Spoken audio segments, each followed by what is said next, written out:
Pertama, manusia kita seberatan ini, apapun agamanya, apapun bangsanya, apapun sukunya, manusia itu memiliki dua potensi. Pertama, yang disebut dengan hajatul uluhiyah, hajat hidup. Hajat hidup itu hendak makan, hendak minum, hendak guring, dan selainnya. Jadi manusia itu kalau hidup kayak apa aja orangnya, lakian, binian.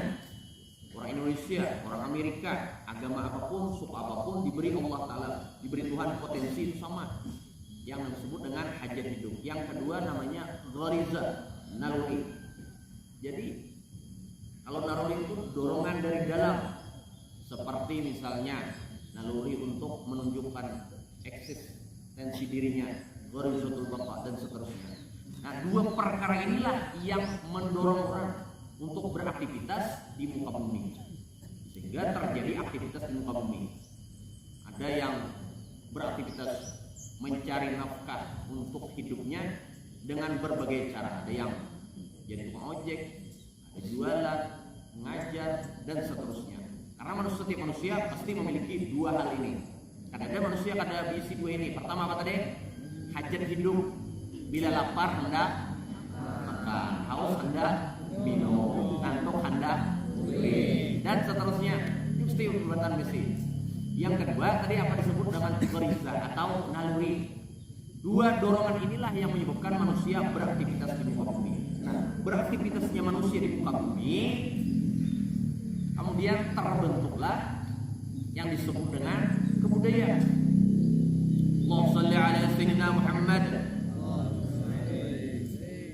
Budaya itu apa, Pak? Kalau secara sederhana, budaya itu kan cara hidup sekelompok orang, cara hidup sekelompok orang yang dipengaruhi oleh pandangan hidup tertentu. Jadi kalau dilakukan oleh satu dua orang, itu tadi disebut budaya, Pak. Ini kan sekelompok orang. Jadi gaya hidup sekelompok orang yang dipengaruhi oleh pandangan hidup tertentu. Dari dua tadi, orang beraktivitas untuk memenuhinya. Lapar, apa tadi? Kalau lapar hendak makan. Nah, kalau makan perlu apa, Bang? Perlu duit. Karena makan kan yang gratis, makan apa aja. Supaya dapat duit apa, Bang? Begawi. Nah, karenanya begawi sehingga terjadilah aktivitas di muka bumi. Begawi macam-macam. Ada apa, Bang? Begawinya lama, Bang? Berjualan, manuri, berumah, mengajar, begawi di perusahaan, dan seterusnya. Ya kan? Kemudian lagi apa? Apa? Dan seterusnya. Nah, yang membedakan satu dengan yang lainnya itu pandangan hidupnya, Bang. Ulun betakun, orang Amerika makan kada? Makan. Orang Jawa makan kada? Orang Dayak makan kada? Orang Renta makan kada? Yang membedakannya apa? Cara memenuhinya itu, Bang, dipengaruhi oleh pandangan hidup tertentu, pola pikirnya, pemahamannya. Kalau orang kemudian punya pemahaman Islam yang bagus, maka dia akan memenuhi yang dua hal tadi. Pertama, hajat hidupnya. Yang kedua, nalurinya itu sesuai dengan aturan Islam. Sehingga terbentuklah kemudian Islam. Kalau kemudian orang tadi memenuhi yang dua macam tadi dengan pemahaman yang lain, seperti orang yang terpengaruh apa, Bang? Paham sekularisme, liberalisme, maka dia akan memenuhi kehendak nafsunya. Manusia normal itu diberi Allah gharizatun nau. Apa itu gharizatun? Rasa ingin mencintai dan dicintai. Laki-laki normal senang kepada lawan jenisnya, perempuan normal senang kepada lawan jenisnya. Tinggal lagi mewujudkannya itu tergantung dengan pemahamannya. Orang Muslim diajarkan syariat kalau memenuhinya dengan apa? Yo, abang-abangnya, manusia itu diberi yang namanya gharizatun nau, rasa ingin memiliki, rasa ingin mencintai dan dicintai. Syariat mengaturnya dengan apa? Dengan apa, Bang? Dengan nikah. Kalau orang liberal, orang barat sana, terbentuklah budaya seks bebas dan seterusnya. Nah, kita hidup, maka semua aktivitas kita mulai bangun tidur sampai kembali tidur itu harus terikat dengan hukum Islam, terikat dengan hukum syara. Sebagaimana pertemuan sebelumnya pernah ulun jelaskan di sini bahwa Islam itu mengatur seluruh aspek kehidupan. Ini bang yang membentuk, kemudian terbentuklah peradaban. Ada yang dikenal dengan peradaban barat, budaya barat, ada peradaban Islam. Apa yang membedakannya? Orang barat, orang kafir sana, dengan kita makan sama makan, berpakaian sama berpakaian, bergaul sama bergaul. Yang membedakannya apa? Yang membedakannya tadi cara memenuhinya tergantung dengan isi pemahamannya. Karena seseorang itu beraktivitas, berbuat tergantung dengan isi pemahamannya. Tergantung dengan apa tadi? Isi pemahamannya, ilmunya. Contoh, makan. Semua orang yang namanya manusia, lakian kah, binian kah, Tuha kah, Anom kah, Amerika kah, Inggris kah, Indonesia kah, Dayak kah, Madura kah, Banjar kah, semua makan. Bagaimana memenuhi hajat hidup untuk makan itu tergantung dengan isi pemahamannya. Orang yang diisi dengan pemahaman Islam, maka dia akan memenuhinya dengan cara halal. Makannya apa aja? Halal, thayyibah, halal dan baik. Tapi kalau orang yang diisi dengan pemahaman yang lebih berat, yang penting kenyang, atau yang penting keren, atau yang penting tren, dan seterusnya. Sehingga terbentuklah yang aktivitas dalam memenuhi dua hal tadi abang, sehingga terbentuklah yang disebut dengan kebudayaan, penyusun daripada berbagai macam peradaban. Tinggal lagi bagaimana kita memilih mana yang diikuti, mana yang kada. Yang sesuai dengan ajaran Islam silahkan diikuti. Yang kada kada boleh. Banyak apa? Banyak kebudayaan yang dari barat masuk ke wadah kita, bahkan dari kita seorang banyak. Contoh, malam tahun baru biasa apa? Malam tahun baru tanggal 1 Januari. Malam tahun baru bapaan? Bang, biasa kalau orang malam tahun baru bapak bang? Bapak? Oh, menyambut datangnya tahun baru 1 Januari. Biasa apa? Terjadi kemaksiatan. Bisa apa bang? Maksiatannya apa? Yuk, bedangdutan. Apalagi? Terjadi yang ada bermanfaat. Yang terjadi apa bang? Yang terjadi seks bebas. Ulun punya kawan namanya Bang Hendra, orang negara. Dulu kami waktu sama-sama masih kuliah, beliau di UNLAB, belum di UIN Antasari, di IN dulu namanya. Sama-sama aktif di lembaga dakwah kampus. Beliau pernah survei malam menjelang malam tahun baru, sorenya abang-abang sorenya malam kena acaranya, sorenya habis asar itu rata-rata di apotek itu kondom sudah habis. Yang menukarinya siapa? Rata-rata anak sekolah. Ada yang SMP, ada yang SMA, ada yang mahasiswa. Apa kondom? Gasan main balon kan? Kada banget. Gasan memaksiat. Dosa kada? Dosa. Patut kada dituruti? Ya kada. Nah ini banget kebudayaan dari luar sana. Budaya barat masuk ke kita, merusak generasi muslim. Kita umpat-umpatan dua supaya keren, supaya gaul. Akhirnya umpat-umpatan dua. Apa tadi budaya yang bertentangan dengan Islam? Peringatan apa? Menyambut malam tahun baru. Apa lagi? Apa bang? 14 Februari. Terlepas dari sejarahnya berbagai macam versi, yang jelas pada malam itu dan hari itu banyak terjadi apa? Apa bang? Sama juga seks bebas. Kan itu 14 Februari itu disebut hari apa? Valentine. Hari apa jar? Hari kasih sayang. Biasa ditandai dengan saling memberi coklat. Isinya maksiat seberatan. Itu didorong apa tadi bang? Didorong manusia diberi Allah Ta'ala potensi yang namanya gharizatun naum, rasa ingin mencintai dan dicintai. Itu anugerah dari Allah. Tapi bagaimana mewujudkannya? Harus pakai aturan Islam. Kalau kada berarti kita mengobati budaya yang bertentangan dengan Islam. Akhirnya kemudian apa bang? Berpacaran. Berpacaran apa isinya? Japai tangan, memboncengan, apalagi berpelukan dan seterusnya. Akhirnya kemudian banyak terjadi apa bang?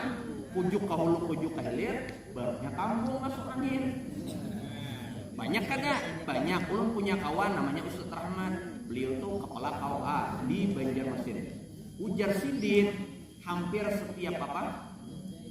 Setiap bulan tuh ada aja tuh 2 sampai 3 sampai 5 anak pelajar SMP atau SMA di bawah orang tuanya dinikahkan. Kenapa nah? Karena apa bang? karena gambung berdahulu akibat pergaulan bebas, maka itu hubungan yang seberataan perlu dibentengi, dijaga dengan pemahaman yang benar bahwa kita seorang muslim wajib terikat dengan hukum Islam, terikat dengan hukum syara. Kada jangan sampai kemudian budaya-budaya dari luar sana diumpati jeberataan. Ya kan Bang? Malam tahun baru 42 booking hotel. Booking hotel. Makanya booking ini wajar Bang. Ini untuk mengisahkan fakta supaya kita selamat jangan sampai terumpat. Bang, malam tahun baru 14 apa lagi? 14 Februari atau apa lagi? Ada istilah hubungan pianto apa? April. Nah, itu biasa. Isinya apa Pak? Mendustai kawan, memprank kawan, mem-PHP kawan. Tapi itu jadi hiburan. Ya ada. Yang nyumpatin siapa nah? Yang nyumpatin Nabi kah? Kada. Itu budaya dari mana? Dari barat sana. Masuk kemudian generasi muslim ini hendak dihancurkannya dengan budaya barat sana. Akhirnya kemudian pacaran itu biasa, hamil di luar nikah itu biasa, seks bebas itu biasa, mabuk-mabukan malam tahun baru itu biasa. Akhirnya kemudian generasi muslim ini rusak. Apa yang bisa diharapkan kalau kemudian usia SMP SMA terlibat narkoba, terlibat mabukan, terlibat pacaran, hamil di luar nikah, seks bebas dan seterusnya. Maka itu penting menjaga generasi muslim ini dengan pemahaman yang benar bahwa kita muslim, kita wajib terikat dengan hukum syara. Kenapa harus dengan Islam? Karena Islam itu apakah? Islam itu adalah aturan yang terbaik. Coba kita perhatikan 5 keistimewaan ajaran Islam. Kenapa kita harus pakai Islam? Karena Islam itu terbaik. Apa tadi? Berapa? 5 keistimewaan hukum Islam. Catat, yang pertama dulu. Kenapa harus Islam? Islam itu rahmatan lil alamin. Allah Subhanahu wa taala sebutkan dalam Al-Qur'an, "Wa ma arsalnaka illa rahmatan lil alamin." Islam itu Abang, kalau diamalkan, diterapkan, membawa kebaikan kepada seluruh alam semesta. Bukan lil muslimin saja. Kalau lil muslimin, kita orang Islam mengamalkan Islam, maka yang dapat kebaikan orang Islam aja. Tapi kada. Quran mengatakan lil alamin, seluruh alam semesta, termasuk binatang, termasuk pohon-pohonan, termasuk sungai. Contoh sederhana, dalam fikih sebagian ulama mengatakan makruh, sebagian lagi mengatakan haram membuang kotoran di sungai, buang sampah di sungai. Tujuannya apa? Supaya terjaga. Kalau sungainya menumpuk sampah yang terjadi apa Bang? Banjir. Kalau kita amalkan perintah Islam, kalau sungai kita terjaga, yang dapat kebaikan siapa? Seluruh alam semesta. Maka itu untuk memahami bahwa Islam itu rahmatan lil alamin, abang seberata bisa dilihat dalam maqasidus syariah. Tujuan-tujuan syariat Islam ada 8. Yang pertama, hifzuddin, terjaga agama. Dalam Islam abang, agama itu wajib dijaga. Bukan hanya Islam, di luar Islam pun kada boleh dihinakan. Di Indonesia ada Kristen, Buddha, Hindu, apalagi Konghucu, agama-agama lain kada boleh dihinakan. Kalau sekarang ini Allah Karim, Islamnya dihinakan, agama di luar Islam pun dihinakan juga. Kalau kita pakai Islam, agama itu terjaga. Bahkan agama di luar Islam kada boleh dihinakan. Rasulullah kada pernah mengajarkan kita untuk kemudian menghinakan agama di luar Islam. Bagaimana ketika Rasulullah mendirikan negara Madinah, Daulah Madinah, di sana ada orang Yahudi, di sana ada orang Nasrani, tapi mereka tetap hidup dengan aman. Karena Rasulullah tidak pernah mengajarkan untuk menindas, tidak pernah untuk menzalimi. Islam itu rahmatan lil alamin. Keren kada? Keren banget, mantap kada? Mantap. Jadi Islam itu kalau dibawa di mana aja, dalam berumah tangganya jadi rahmatan lil alamin. Di sekolah, di jalanan, dimanapun. Jadi kalau tadi kita bicara keistimewaan hukum Islam, ada 5. Yang pertama, rahmatan lil alamin, bisa dilihat dengan tujuan Islam, hifzuddin. Yang kedua, hifzun nafs, terjaganya jiwa. Bahwa dalam Islam, abang-abang seberataan, kada boleh kita membunuh, menzalimi, menganiaya. Maka itu dalam fikih ada istilah fikih jinayat. Kada boleh kita menampar, memukuli. Coba kalau sekarang ini, dengan mudah orang betampar, apa lagi? Besuduk, betimpas, ya kada? Apalagi di Jakarta sana, SMA, bapaknya tawuran. Kalau dalam Islam Bang, ada yang namanya syariat kisos. Jadi kalau orang melukai dibalas. Bahwa Islam itu mengajarkan bahwa kada boleh menganiaya orang, kada boleh melukai orang. Ini tujuan syariat Islam. Pertama, hifzuddin, terjaga agama. Yang kedua, hifzun nafs, bahwa setiap jiwa baik muslim maupun non muslim harus dijaga, kada boleh disakiti, kada boleh dianiaya. Berarti Islam itu keren kada? Keren, mantap. Yang ketiga apa? Hifzuddin, hifzun nafs. Yang ketiga, hifzul akal, terjaganya akal. Bahwa dalam Islam haram hukumnya melakukan aktivitas yang dapat merusak akal, seperti mabuk-mabukan haram, minuman keras haram, narkoba haram. Kalau itu dilarang, abang-abang seberatan yang dapat kebaikan siapa? Orang tuh kalau memabukkan bangai bisa terjadi tawuran, besubukan, betimpasan, perkosa dan seterusnya gara-gara mabuk. Tapi kalau mabukan itu kita pakai syariat Islam, mabuk-mabukan itu dilarang, minuman keras tidak boleh ada. Yang dapat kebaikan siapa yo? Seberataan, baik muslim maupun muslim. Tapi kalau dibiarkan, ayo yang dapat keburukannya siapa? Semuanya, baik muslim maupun muslim dapat keburukannya. Ya kada. Coba kalau orang mabukan bang, orang mabukan. Kalau sudah mabuk, apa yang terjadi bang? Orang tuh mabuk, pikirannya apa nah? Pikiran jahat muncul. Apa? Juntan, copet, apa lagi? Gurunya dilawan gara-gara menjinet, ya kan? Dan seterusnya. Kalau kita pakai Islam baik, keren benar. Jangankan kita yang Islam, di luar Islam pun terjaga. Nah, kalau negara membiarkan masih ada apa? Pabrik miras, gara-gara apa? Gara-gara apa? Gara-gara ada pajak dan seterusnya. Nah, ini perlu dikoreksi ya, kenapa? Padahal miras itu apa? Membawa efek negatif bukan hanya orang Islam, di luar Islam pun, karena itu merusak akal.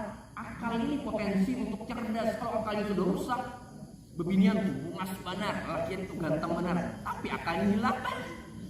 Ayo babi ya, timbul tengah-tengah ya, akun lebih ya, akun lagi. Ini akal dijaga. Bahkan abang dalam syariat Islam, seseorang itu kada boleh berlarut-larut dalam kesedihan. Orang kalau sedih sudah kecerdasannya berkurang. Maka itu jangan sedih, ada boleh sedih. Kalau hendak sedih itu 3 aja dalam kitab tuh. Seorang muslim itu sedih 3 aja, boleh sedih, bahkan disuruh dalam 3 hal. 1, sedih karena mengingat dosa, itu disuruh. Bangun tahajud, minta ampun kepada Allah, mengingat banyak dosa, bagus. Yang kedua, sedih karena banyak ketinggalan mengerjakan kebaikan dan ibadah.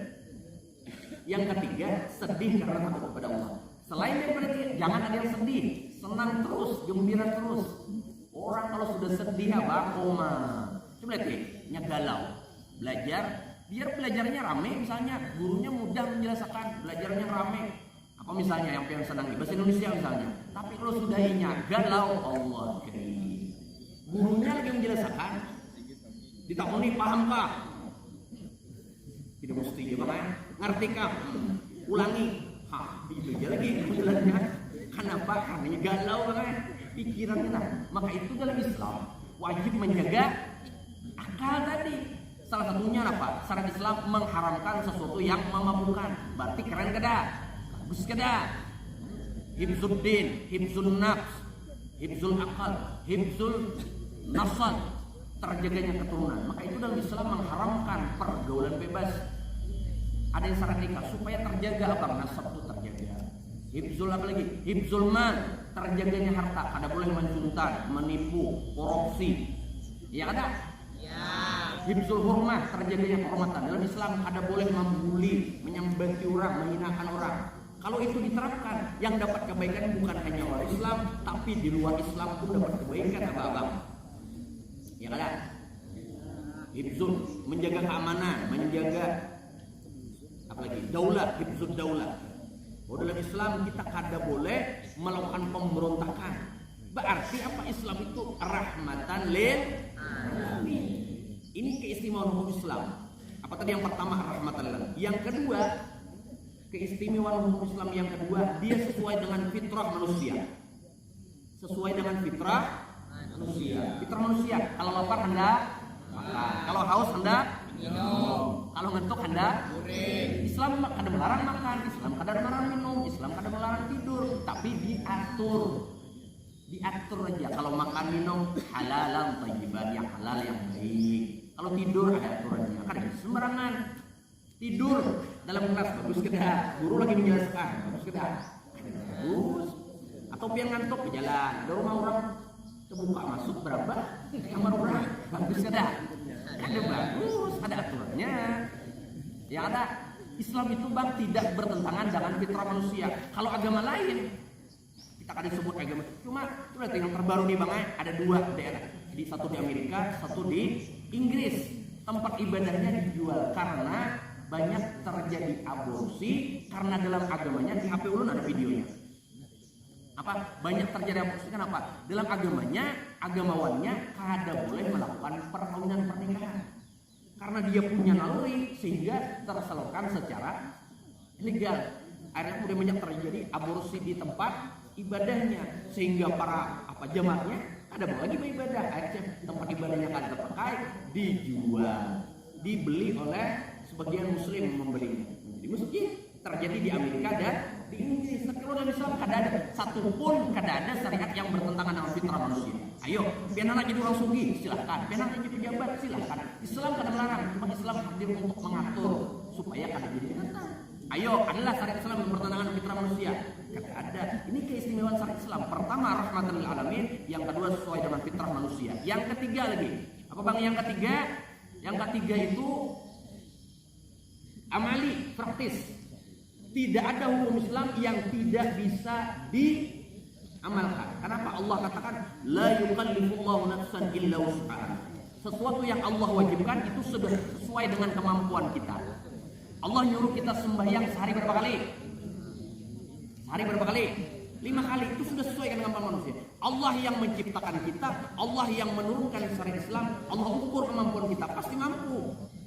Nah, yang ketiga apa tadi? Keistimewaan hukum Islam yang ketiga, bahwa dia praktis. Tidak ada hukum Islam yang tidak bisa diamalkan. Allah menyuruh laki-laki, perempuan kalau keluar rumah wajib menutup aurat, mesti kawat.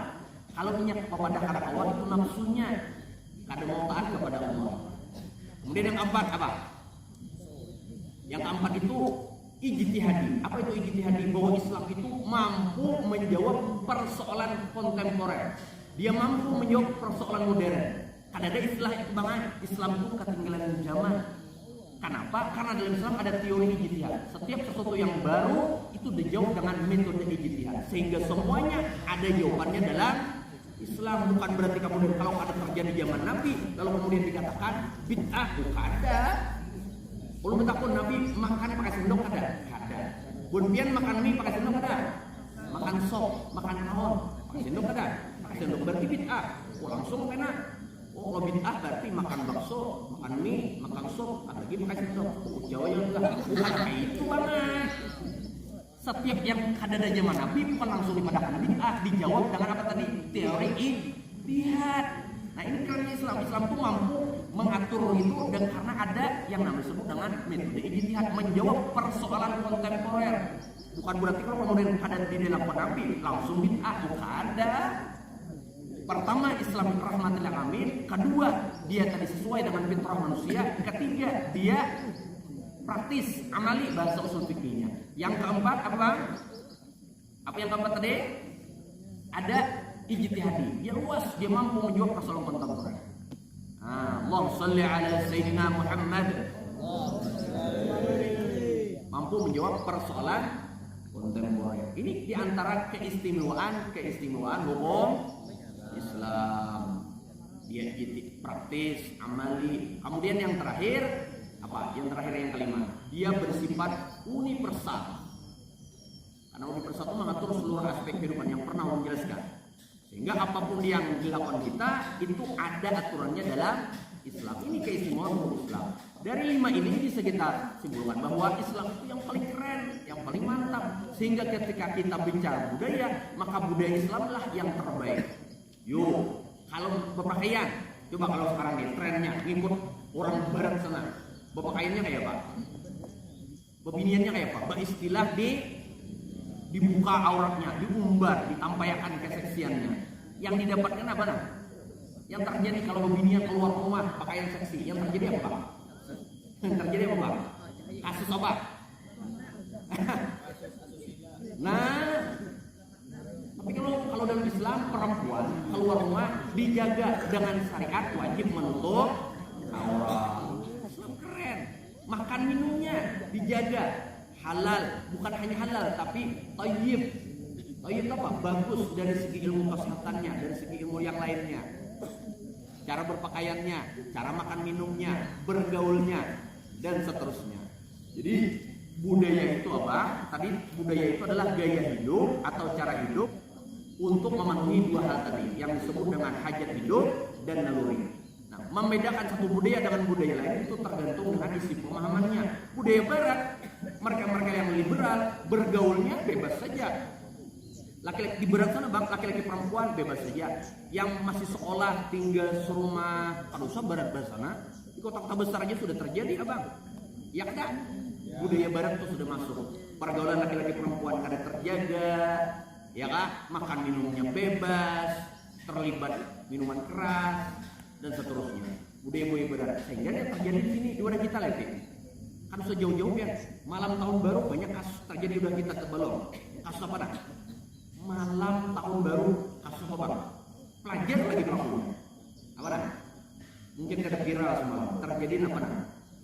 Lakiannya SMP, bininya senang lihat, bapaknya ada sebut kita sekolahnya karena apa bang? Minuman, bak kumpulannya, terjadi tabal dan seterusnya lah. Kita ada sebut itunya. Cuma itu terjadi di wadah kita ya ada. Nah mudah-mudahan kita seberatan diselamatkan oleh Allah, terhindar dari itu abang seberatan dengan pemahaman yang benar, jangan sampai terjerumus kepada yang salah mengikuti budaya barat. Akhirnya kemudian budaya yang di sana karena alasan gaul supaya keren umpat di gua. Malam tahun barunya Valentine, apalagi tadi Aprilmu, apalagi Halloween, apalagi dan seterusnya. Cara berpakaiannya, bepandirnya, sampai ingat lagi menjawab apa? Ingat lagi menjaga adabnya lawan mama abahnya, lawan gurunya, ya kan? Sampai guru takut diapainya, ujarnya, kamu belum tanya. Gara-gara mengumpati yang viral cepat benar dituruti, dia kan bang? Allah, sudah setengah 9 lewat 5 menit. Silakan yang ingin bertanya apa abangnya. Allahumma shalli ala sayyidina Muhammad. Silakan apa abangnya. Jadi apa abang seberatan? Kalau peradaban Islam itu abang peradaban ilmu. Kalau buan pian kayak membaca sejarah peradaban Islam, peradaban yang paling keren itu adalah peradaban Islam. Kenapa? Peradaban Barat itu berutang dengan peradaban Islam. Bicara masalah apa aja itu yang paling keren Islam. Contoh misalnya peradaban berbicara tentang ilmu kesehatan. Coba pengen buka sejarah. Buah-buahan Barat itu bangnya berhutang terhadap sejarah peradaban Barat yang sekarang itu berhutang kepada peradaban Islam. Belum apa-apanya peradaban Barat, Islam sudah mengenal teknologi bagaimana bedah dan seterusnya. Karena peradaban Islam itu peradaban ilmu. Kalau kita bicara bagaimana peradaban pada masa ulama salafus saleh, pada Imam Malik, Imam Syafi'i, Imam Ahmad bin Hanbal, luar biasa peradaban ilmu. Maka itu buan pian sekarang tugasnya fokus belajar di sekolah, karena ini bagian dari modal untuk meraih takwa, modal meraih untuk kesuksesan dunia akhirat. Al ilmu wasilatun ila taqwa. Baik, apa abang seberatan? Silahkan yang ingin bertanya. Silahkan apa abang seberatan? Abang di ujungnya. Ada berapa tadi keistimewaan Islam? Ada berapa tadi? Iya, ada berapa? Ada 5. 1, Islam itu rahmatan lil alamin. Kedua, Islam itu sesuai dengan fitrah manusia. Ketiga, Islam itu bersifat praktis amali. Keempat, Islam itu ada teori metode ijtihad sehingga dia mampu menjawab persoalan tersebut. Terakhir, dia bersifat universal. Dia mengatur seluruh aspek kehidupan sehingga tidak ada bagian kehidupan kita yang kada diatur oleh Islam. Allahumma shalli ala sayyidina Muhammad. Silahkan abang bertanya. bertanya, kalau ditakuni apa aja yang harus dipelajari paling mendasar dalam Islam itu bagi anak muda? Sesuai hadis Nabi, adibu auladakum fi salasi khisalin. Pertama hubbi nabiyikum, pertama cinta kepada Nabi. Yang kedua wa ahli baitihi, cinta kepada ahlul bait, para habaib bin ulama. Yang ketiga wa qiraatil Quran, membaca Quran. Di sini belajarlah Quran lah. Belajar alhamdulillah, jangan sampai kada belajar. Pian jadi apapun kalau sampai kemudian pian, karena Quran itu modal. Orang anak sembahyang bisa baca Quran, orang baca doa. Orang anak belajar kitab modalnya Quran. Jangan sampai kada belajar lah. Untung bertahan. Silakan sebelum ditutup ada yang ditanyakan. Yang bertanya kepada dia. Silakan. Ayo, abang-abangnya. Kalau ada yang tutup silakan. Ada yang bertanya. Hari ini tentang kisahkan tadi sebagian tentang budaya Islam. Silakan abang.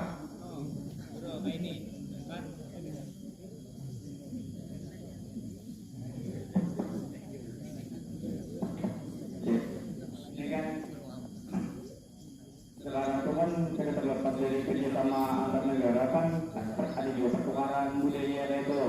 Nah kayak kita cara menghadapinya budaya asing yang masuk ke Indonesia lainnya, yang masuk ke Indonesia. Sedangkan kami semua budaya asing itu buruk saja mungkin dengan bangsa. Ya, ada aja. Baik, kayak apa cara memfilternya, menyaringnya? Dibekali dengan apa tadi? Dengan ilmu tadi, dengan pengetahuan tadi, ya kan? Kalau pian sudah punya apa pegangan hidup, tahu mana yang bagus, mana yang ada. Harus sejauh-jauh pian ke luar negeri. Pian selesai di sekolah di SMA Negeri 1 Tanta, kuliah kan ada yang kuliah ke Banjarmasin, ada yang ke Jogja, ada yang ke Bandung, mana lagi ke Bogor. Sana lagi beragam lagi bangsa budayanya. Kalau pian ada apa namanya? Kada dibekali dengan pemahaman yang bagus, mudah benar lompat apa bang? Biasa mahasiswa tuh yang pertama dulu lompat apa? Yang paling rawan benar bapak lulus SMA masuk kampus biasanya paling rawan tuh kalau bang, bapak lakiannya dulu, keren-kerenan bapak aja, yang pertama tuh bangnya lu gaya pakaian berubah sih lo. Anak bergaya-gayaan, anak keren-kerenan. Nangkat rambutnya, asalnya rapi, bagus, diapa-apain bang. Lihat rambutnya diapain? Lulus sekolah, apa? Oh, warna-warni nih. Apa? Kuning, hijau. Telinganya dilumbangi bang, telinganya dilumbangi. Kayak apaan ini? Oh, bener toh? Gaya berpakaian sudah berubah, bepandirnya sudah berubah. Oh. Pakai bahasa gaul, akhirnya kan menjadi lagi lama abah mama dalam guru. Jadi pertanyaan dia kayak apa caranya? Kalau sejauh-jauh keluar pian pindah dari sini melanjutkan kuliah, karena banyak bertemu dengan macam-macam budaya, macam-macam gaya orang bergaul sehingga bisa kalau ada dimodali dengan pemahaman yang bagus, mudah tak umpati. Ada perkataan salah seorang ulama dulu teringat. Kalau ada salah ini perkataan Habib Umar. Ujar sidin, iwak tahu iwak hidup di laut, iwak tuh hidup di laut selama ini hidup, bang, selama ini hidup kalau kita ambil kita makan, ini kan masih, kenapa nah? Karena ini masih hidup. Tapi kalau iwak itu nah sudah mati dibuat diulah mati kalau mati kan, nyerasap, kenapa nah? Karena ini sudah mati. Hati kita ujar Habib. Kalau diisi dengan ilmunya hidup, kalau yang hidup dia bisa memfilter di mana aja yang hidup, pian hidup di kota besar kan, bahkan karena kalau pian sampai kuliah ke Amerika, ke Inggris kada apa-apa karena diisi dengan pemahaman yang benar. Generasi Muslim itu dijaga dengan pemikiran dan pemahaman yang benar. Seperti istilah Habib Umar tadi apa? Ikan yang hidup di laut, ini kada terpengaruh dengan asinnya air laut. Kenapa dia hidup? Hati yang hidup diisi dengan ilmu, dalam pemahaman yang benar. Tapi kalau hatinya tadi diisi dengan ilmu, udah terpengaruh. Iwak kalau sudah mati, bang, dibuat ke wadah, ke wadik, jadi apa rasanya? Ini masih mudah benar terpengaruh karena ini ada dibentengi lewat ilmu pengetahuan, pemahaman yang benar, pemikiran yang benar. Jadi penting membangun pemahaman yang benar. Silakan, ada lagi. Sudah jam 9 kurang lebih. Assalamualaikum warahmatullahi wabarakatuh.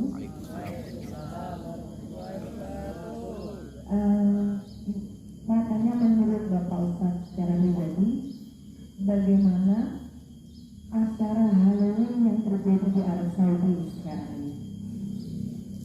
bagaimana anak-anak muda yang ada di sini tidak semua menyikapi hal tersebut. Terima kasih. Pertama dulu, itu tuh yang namanya Halloween. Itu tuh asalnya dari mana dulu? Budaya itu datang dari barat. Itu yang pertama dulu, sumbernya itu budaya barat. Nah pertanyaannya, boleh kada kita mengobati budaya barat tadi, seperti menyambut tahun baru 14 Februari, ada Valentine, ada April Mop, atau ada Halloween, budaya barat tuh. Makanya melakukannya Arab Saudi, negeri Islam. Nah, jadi ukuran dalam Islam itu standar perbuatan, atau dalam istilah apa tuh? Sulfik itu miqyasul a'mali, standar perbuatan kita itu adalah halal haram. Kalau yang melakukan itu, meskipun yang melakukan itu ini negeri muslim seperti apa tadi Arab Saudi, tapi kalau kemudian sudah bertentangan dengan Al-Quran dan As-Sunnah, maka kada perlu lagi diumpati, meskipun di sana negeri muslim Arab Saudi, ya kan? Jadi kemudian bukan jadi dalil kemudian itu dilakukan oleh Arab Saudi. Jangan, karena kita punya standar. Islam mengajarkan kita bahwa standar perbuatan kita adalah halal haram. Kalau kemudian itu dilarang oleh Islam, siapapun yang melakukannya mesti ditolak, jangan diumpati. Kalau itu bagus, silakan. Jadi budaya barat seberataan yang datang dari barat itu diseleksi, disaring, jangan seberataan diumpati. Kalau kemudian jangan jadi dalil kalau Arab Saudi melakukan, kemudian kita mengumpati, jangan sampai. Ya kan? Lihat nih, yang pakaian Halloween biasanya apa Pak? Pakaiannya gaya hantu-hantu, ya kan? Macam-macam dan seterusnya. Nah, kadang bermanfaat.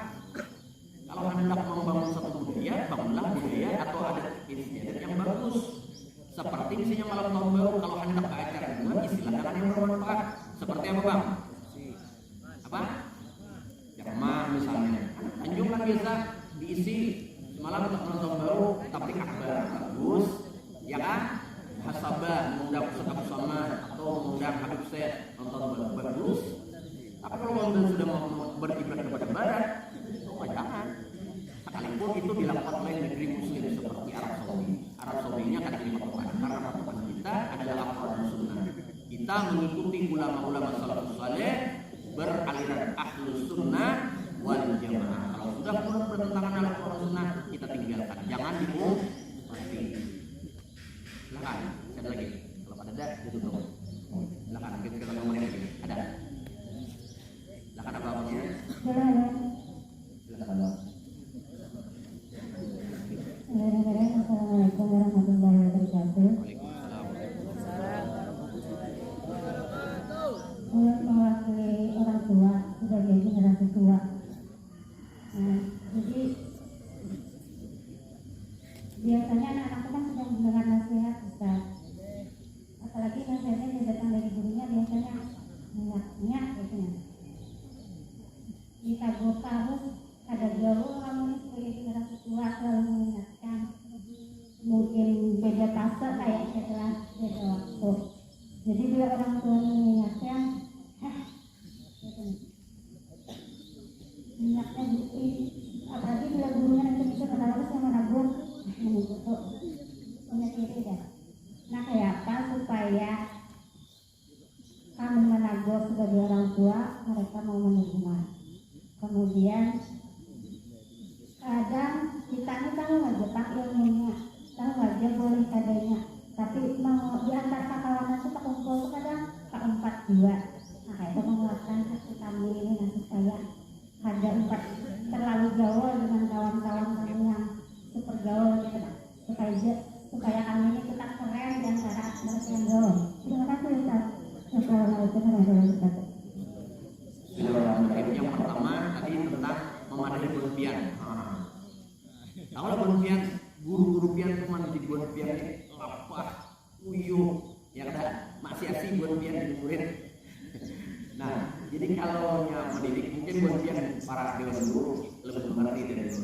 Karena yang namanya pendidikan itu ada fasenya, fase anak-anak, fase remaja, fase dewasa. Buat pian ini bukan sudah SMA ini dari perpindahan dari remaja menuju dewasa. Buat pian ini kan generasi, ya ada Bang. Kalau deklarasi kan bisa melawan, maka pendidikan Rasul itu apa? Selain pendidikan pendekatan pemikiran, yang paling penting itu adalah bahasa orang ini pendekatan emosional. Pendekatan emosional. Mungkin boleh jadi ini ada pemikiran yang kita dulu. Mungkin boleh jadi ini ada apa dulu? Ada setuju dengan apa yang kita. Tapi yang dibangun itu adalah pendekatan emosional. Kayak pacarannya supaya ini lawan kita dekat. Ini pengalaman dulu pernah punya murid. Inya bandar sabu-sabu. Ini kan tahu seorang aku bandar sabu-sabu. Dan dulu pengalaman dari dulu memahami yang ini orang langsung. Padahal itu berbahaya karena dia berbahaya karena dia sempat jadi target polisi. Habisnya ininya jadi polisi itu kan dalam sampai kemudian jadi bandar jadi pulang. Tapi yang ulun lakukan anak itu mencari apa hobinya, apa yang tujuannya, mendekatinya, memandirinya kada perlu jangan lagi haram masuk neraka itu memulainya kada nyaman. Jadi mendekatinya yang pertama dilakukan sebagaimana guru-guru mempelajari adalah pendekatan emosional kayak apa supaya ini nyaman. Hai, diparaki dulu, dipandiri dulu. Kalau usah mau pandiri masalah halal dulu, tutup dulu, tahan dulu, dipandiri dulu, dikisahin dulu. Sudah nyano, akhirnya mau. Alhamdulillah sekarang ini sudah sampai dan ini berjualan. Oh, ini berjualan. Belum nggak tahu sudah minuman yang ini lagi tren minuman apa itu namanya? Nah, boba. Akhirnya ada mau WA ulun fotonya. Ustaz kalau kita ada orangnya jamu sini. Alhamdulillah sudah sampai. Pernah jadi bandar sabu-sabu. Nah, belum lagi kemudian yang terlibat perlu bebas. Maka mungkin buatnya para dewan guru mungkin tahu jadi perlu pendekatan emosional. Pendekatan emosional ini, pendekatan emosional kan bukan pendekatan pemikiran. Boleh jadi secara pemikirannya kan setuju dengan apa yang disampaikan, tapi perlu. Dan ini yang dilakukan oleh Rasulullah SAW. Bagaimana ketika Rasulullah membawa dakwah Islam, berapa banyak yang didakwahi Rasulullah yang ada terima dengan apa yang disampaikan Rasulullah karena bertentangan dengan ajaran leluhurnya. Tapi secara pendekatan emosional mereka senang. Bahkan yang buka dalam kitab tarikh Abu Jahal itu kafir memusuhi Nabi. Kenapa? Ia kan setuju dengan ajaran yang dibawa Nabi. Tapi secara pendekatan emosional dia kagum dengan akhlaknya Nabi. Setiap orang yang bertemu dengan Nabi mesti kagum dengan Nabi. Sampai-sampai Abu Jahal itu memusuhi Nabi. Tapi ketika berhadapan dengan Nabi dia akan kagum. Maka seperti kita sebagai pengajar, tugas kita membangun pribadi kita supaya punya kedekatan dengan mereka nyaman dengan kita dan seterusnya. Sebagai pendekatan emosional. Mungkin yang bicara pendekatan emosional buat biar sebagai pengajar lebih pengalaman. Kalau pribadi ya tadi pesan guru. Jadi pendekatan emosional. Sampai misalnya ini pengalaman. Inya cak ada burung. Jadi kalau mata kuliah burung ya ada burung, ada lembar. Jadi belum minta kalau kawannya carikan nomor WA-nya. Dapat nomor WA-nya sudah. Belum ini bang kita mau ngopi. Dibuain dulu. Kan bingung kan ada usaha membahas bagaimana tugas kuliah ini akan dikerjakan, ini akan hadir dan seterusnya. Dibuain nomor berkisahan. Oh cocoknya apa? Ternyata ini akan tujuan. Nah itu lorong kita untuk mendekati ada, saat kita berkisahan, akhirnya kamu mau ini turun hadir. Karena ada masalah. Jadi itu tadi. Terkadang kita perlu pendekatan emosional. Kemudian sebagai pengajar sebagai pengalaman diri. Demikian. Habis. Sudah. Baik, kalau ada lagi sudah jam 9. Jam membuat dia masuk lagi lah. Demikian dari dulu, mudah-mudahan dengan berkat Rasulullah, dengan berkat guru-guru kita, mudah-mudahan Allah Subhanahu wa taala mengampuni seluruh dosa dan kesalahan diri kita. Allah minta maaf terakhir minta maaf tadi satu nawar dulu nih yang tadi bagaimana supaya ada itu menjaga apa? Menjaga pergaulan bujur jadi ganti. Ar-rijalu ala dini khalili. Karena seseorang itu akan dipengaruhi oleh lingkungan. Jadi supaya kita terjaga, maka hendaklah kita menjaga diri kita dengan lingkungan kita. Termasuk kawan kita bergaul sehari-hari karena itu mempengaruhi. Mudah-mudahan berkat panjang umur, sehat walafiat, keberkahan, ilmu yang dipelajari manfaat barokah, keberkahan, jadi anak yang soleh solehah, tambah rajin belajar, tambah rajin beribadah, tambah bagus akhlaknya, senantiasa